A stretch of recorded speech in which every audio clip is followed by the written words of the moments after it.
So a little while ago, I posted a video around pure Bystials, and in that video, I used the Shinobi Necro as one of our primary normal summons because of its ability to revive itself, meaning easy synchro summons. And I was sort of thinking to myself that I wanted to take that idea and synergy just a little step further. So what I've done is I've built a zombie deck, a zombie Bystial deck, built specifically around the purpose of trying to get this card as well as some other useful zombie cards into the graveyard for very similar purposes. So we're playing a ton of Bystials.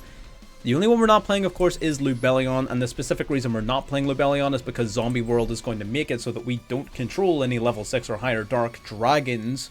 So it usually just isn't going to work. You can play it if you want, just as like a search card for some of your Bystials, or if you want to set it up before your Zombie World, whatever. I just prefer my cards being always usable and always live, but that is entirely up to you and how you want to play it. But yeah, we had an absolute blast playing this deck. I just sort of threw it together in one of our voice chats on the Discord. If anyone's interested in that, feel free to hop in, by the way. It's a ton of fun. And I get a whole lot of ideas from the Discord. So if you want to be involved in the actual deck building process, it's down there for a reason. But yeah, this is the deck. I've got a few really cool games lined up, especially game 1 is just wild that we were able to play it the way we played it. But yeah, we're going to show that off. We've got a deck profile at the end to talk about all of the cards, what they do and why they're here. Let's get into it. Alrighty, here we are going second to begin with. Our opponent's going to go Gold Sark here right off the bat. Gold Sark going to banish from their deck a Thunder Dragon Roar. They're playing the Thunder Dragons. We're going to go for Max C here. There's a lot of this sort of Thunder Dragon tier pile nonsense going on. And I don't know if there's some sort of like trend that I'm missing, but there is a lot of it, right? They're going to go E-Telly, summoning out the Zeoman. Zeoman activating its effect. That's what we're saving our Ash Blossom for. We're going to negate the Zeoman to stop him from searching his deck for the Foxy Tune. Hopefully that'll be enough to slow him down.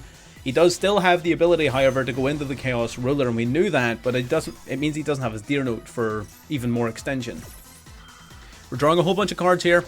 We're sort of... He's going to grab his Hawk from his deck, of course. Chaos Ruler checking the top 5. There's a Protos, Baldrake, Allure of Darkness, Necrophase, and Necrophase. Grabbing the Protos. Protos is, of course, a problem. He's going to go that Grasslook Screener, milling an additional bunch of cards here from his deck. Milling the Sireneer, milling the Siren. We're going to use our Sireneer to banish his Siren to prevent him from fusion summoning at the very least. So that gives us some sort of play, some sort of way of defending ourselves. He's going to tribute this off for the Lubellion that he mills. So Lubellion summoning itself to the field. We're going to grab an Ash Blossom. He's going to go Assault Synchron, banishing it to resummon the Chaos Ruler from the graveyard. So now he's going to exceed summon here into the Zombie Vampire, milling an additional 4 cards off the top of either player's deck, summoning any monster among them. He's going to mill our Drissworm there, even just at a glance, but a card that he mills, again, we've got a plan here. So he milled Necroworld Banshee as well as the Glow Up Bloom. Now that puts us in a very interesting position where we're actually able to get a pretty big chain going during our opponent's turn. So we're going to go Chainlink 1, Bloom, Chainlink 2, Necroworld Banshee. We're going to chain our Bystials as well, not only to decimate his graveyard, but because the Bloom is going to lock us into zombies. So if we don't summon them now, we won't be able to summon them this turn. We're going to go Magnomit, we're going to go Baldrake. Necroworld Banshee is going to activate Zombie World directly from the deck, changing everything to zombies, as well as bringing out the Doom King Ballardrock. That one chain of plays not only searches us an additional card, it gives us 3 interruptions and a Floodgate. So this is pretty mental. He's going to go Thunder Dragon Hawk here, dropping the Hawk to summon the Roar. He's going to tribute these 2 off to go into Nightmare Phoenix. He really needs rid of that Zombie World because Zombie World stops him from summoning Colossus. He doesn't control any Thunder monsters, he only controls zombies. So he can't summon his Colossus, he can't summon his Lubellion, he can't do any of these things because Zombie World stops him. And that's not even considering the Ballardrock here having a negate for his Phoenix. We're going to negate the activation of the Phoenix, so he doesn't even get rid of the field spell. Chaos Space then, of course, going to activate, bringing back the Chaos Ruler, drawing 1, linking off into Sprite Sprint here. We're going to draw another card. Sprint is going to send the Necro Shinobi to the graveyard. He's going to banish to summon the Protos. On the activation of the banished Necrophase, we activate the Ballardrock. We're going to banish the Protos before it even gets a chance to activate its effect. They're going to banish cards from the deck, and of course, our opponent didn't want to stick around. We still had another interruption with our Baldrake there, being able to banish another extra deck summon. But goddamn, we didn't even get a turn We didn't even get a turn, and we absolutely decimated that man. That was incredible. Of course, a lot of luck involved. I get that. A lot of milling from our opponent. I 100%. But I just couldn't not show this game off, man. That was so good. Let's get into game 2. Alrighty, getting into game 2 here. We are going second again because I didn't have the best of luck when I was testing this. Playing against Sword Souls. Now, our opponent didn't have a fantastic opening hand here at the very least. Sword Souls has quite a powerful matchup against us. So, under normal circumstances, this is going to be a very tough one for you to win. But playing against just the Qing Ying, we have to play this a little funkily, right? Because we're not allowed to banish stuff from our graveyard. That means, our Glow Up Bloom, we can't really have anything in our graveyard. We need to play around this guy's effect very, very carefully. And the best way to play around it is ensuring that at any point where he would be able to activate his effect with us banishing a card, that we don't have a card both on our graveyard and on our field. So we need to play very specifically. We're going to summon out the Glow Up Bloom, linking off into Linkaribo, banishing the Bloom. So can't activate though, we've nothing in our graveyard. We're going to bring out Ballardrock. Now we're going to go into the Vampire Sucker. Ending our turn. Again, we need to chill. We need to wait on the Qing Ying being dealt with. Turn of the turn, standby phase, bring back the Ballardrock. The Vampire Sucker then can activate its effect. Whenever something is summoned from the graveyard, I get to draw a card, and I can chain to that card's activation to banish any monster our opponent controls or in their graveyard. So Qing Ying, gone, finished, dealt with. Sets a monster, realizes he can't play the game because Zombie World locks him out of all his synchro monsters because he doesn't control any worms. He can't banish things from his graveyard because he doesn't have any worms in his grave. And it's just incredible, right? And you get a lot of matchups like this where you just activate Zombie World and like half of their deck instantly dies, right? Tier Limits can't play through it. Thunder Dragons can't play through it. Sword Souls can't play through it. Branded struggles because their new Bystial package can't play through it. It's just brutal, man. Let's get into game 3.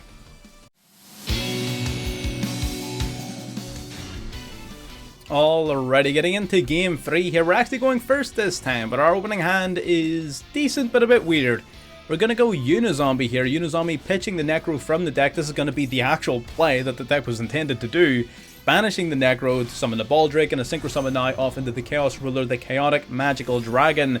This is going to mill the top 5 cards from the deck, adding a lighter dark among them to hand. There's the Banshee, there's another Baldrake. We're going to grab the Baldrake now. We're going to send the Banshee to the graveyard. We're going to use Unizombie, dropping the Ballardrock as well. Now we're going to use the Banshee, activating its effect to activate Zombie World straight from the deck before linking off into the Vampire Sucker.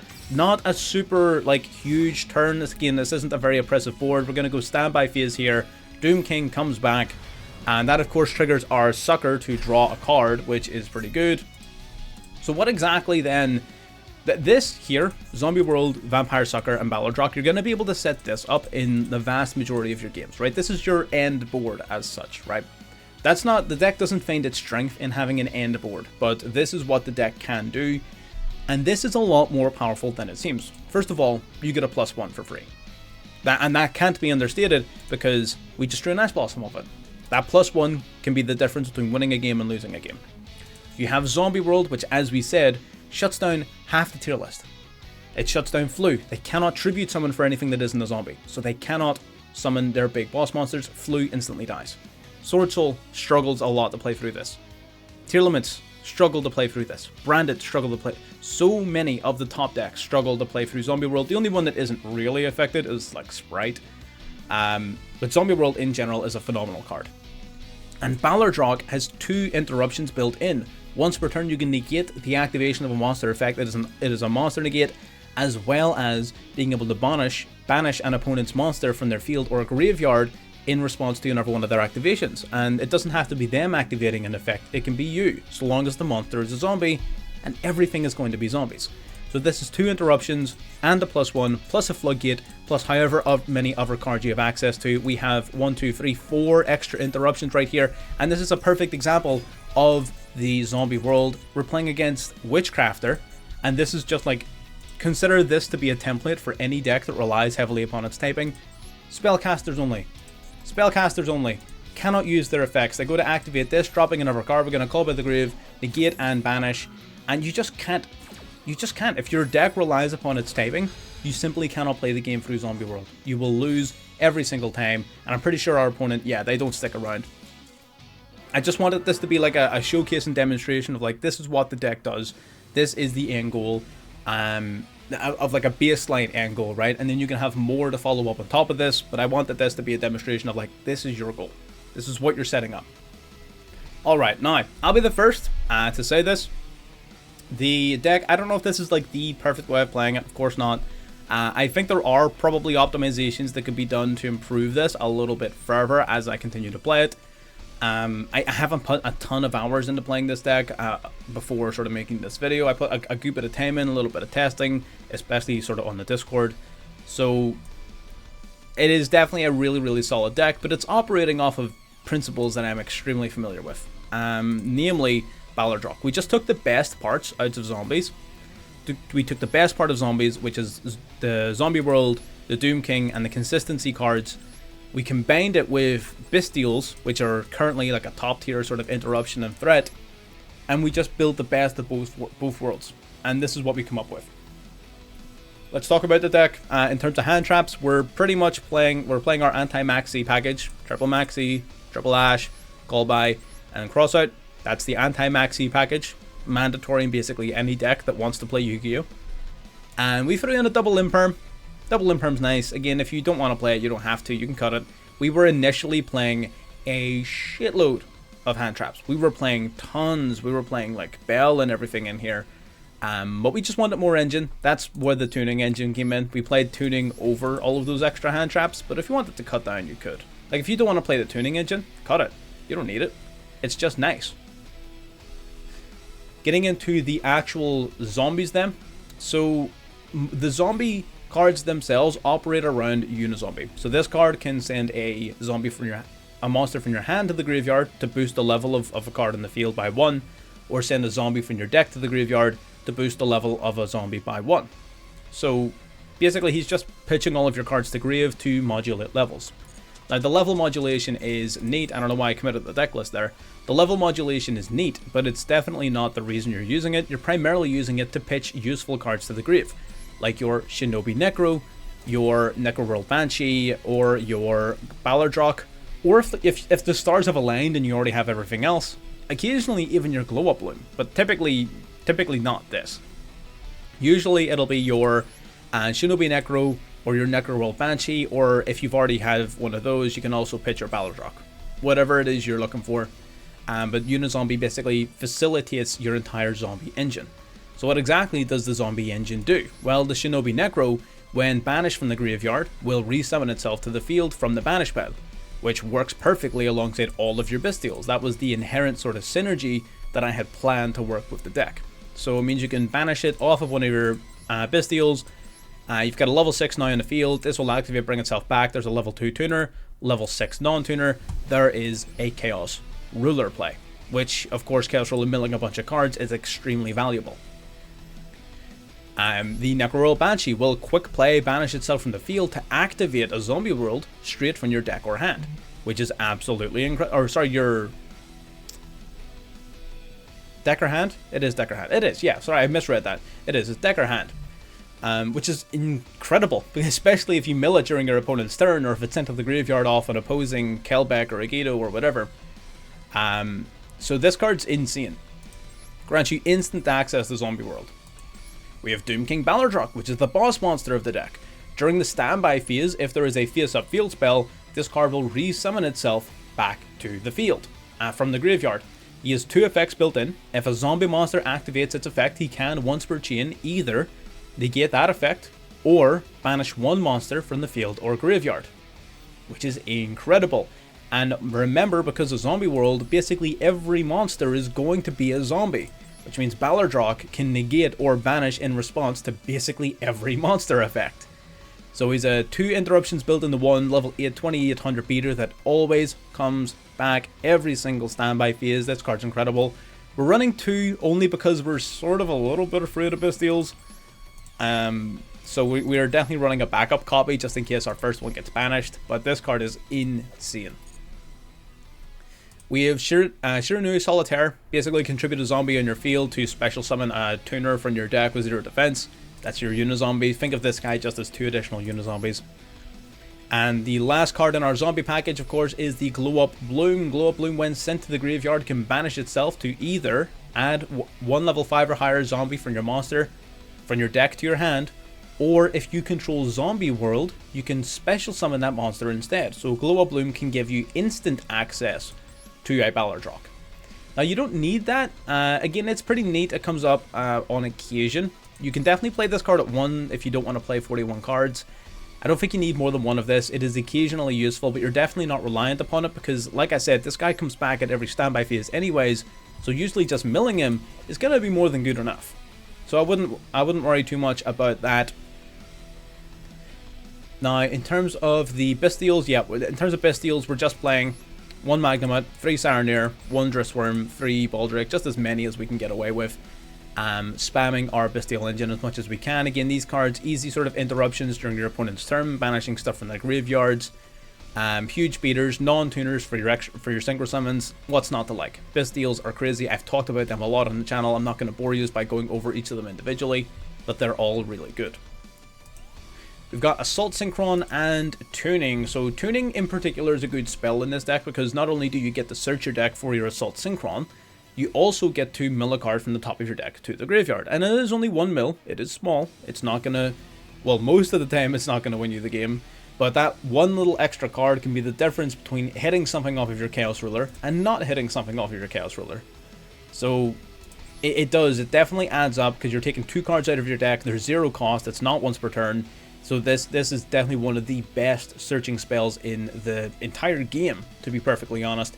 And now you have a really good generic target, which is the Assault Synchron. Can special summon itself straight from the hand to the field. It costs 700 life points. You're not typically going to use its second effect very much because you can't really revive your Chaos Ruler in this deck. That may be something that in the future we might change to optimize it, but I don't think it's worth too much thought. But it's basically just a free summon level 2, which is pretty damn useful. It just works alongside all of your Bystials to bring out the Chaos Ruler even more consistently. And in terms of spells, of course, we have our triple Zombie World. I've talked about this card a lot during this whole video. And that's pretty much the main deck. Like I said, it's very straightforward. We took out the best bits of the zombie engine and we combined it with the best bits of Bystial. Put a little bit of sauce on it with the Synchrons.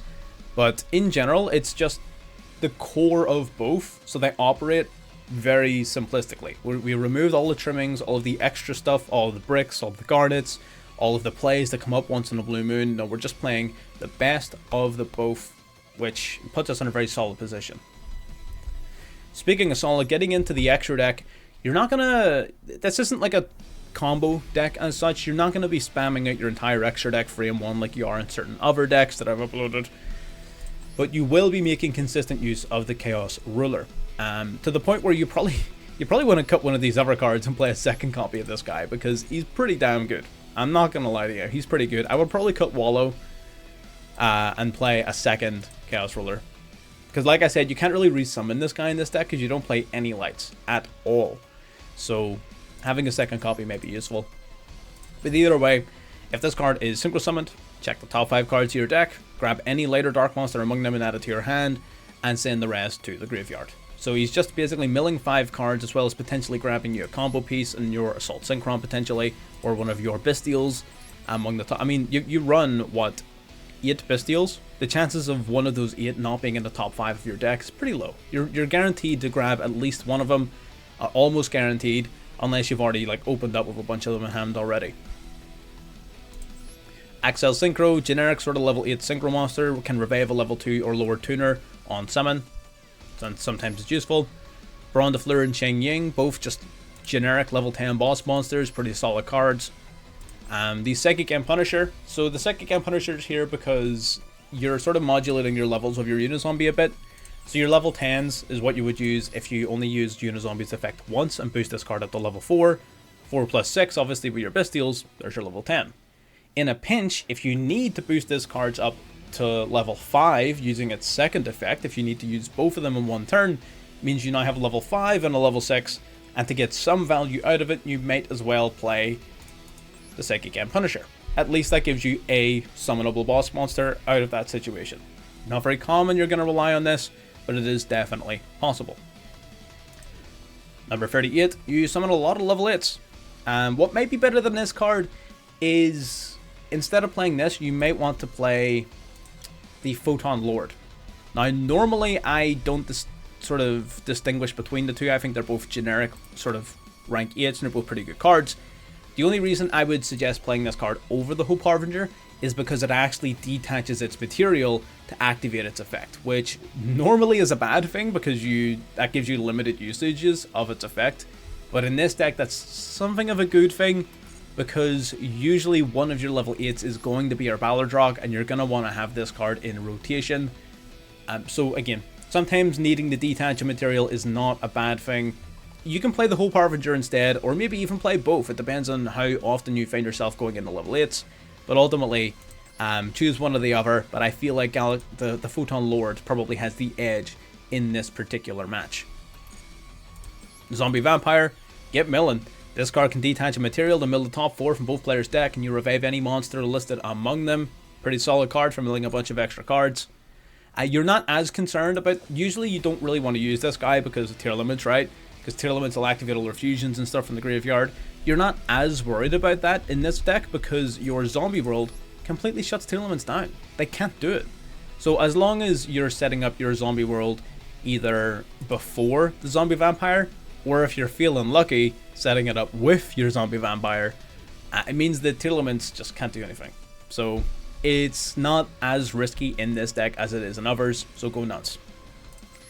Linkaribo, for if you need to summon out the Glow Up Bloom like we did in Game 3. Almirage, in case you need to normal summon the Necro to put it into the grave for a Bystial play. Vampire Sucker, you saw this is actually a key part of our end board. It has a few interesting effects. Number one, of course, the primary effect is whenever you revive a zombie monster, or whenever a zombie monster is summoned from either player's graveyard, you draw a card. It has two other neat effects. Number one, you can target a monster in your opponent's graveyard and summon it to their field in defense, but it becomes a zombie. Now that is not as useful, but like sometimes it can give you that extra draw 1 off of this card's own effect, or you have like a particular monster that they don't really want on the field and you can just summon it back. You don't use this very often, but it is something to bear in mind. But another effect that you don't use very often that is really, really useful is that if you were to tribute summon for a zombie monster, you can tribute zombies your opponent controls for its summon. So you can turn your Ballardrock into a double kaiju, which is insane, right? Again, doesn't come up much because it takes a little bit of setup, but you can absolutely crush a board if you manage to set that up right. It is insane. You've got IP Mask Arena. I say double kaiju. Lava Golem. Why didn't I just say Lava Golem? What the hell? IP Mask Arena, generic link, Vampire Fascinator.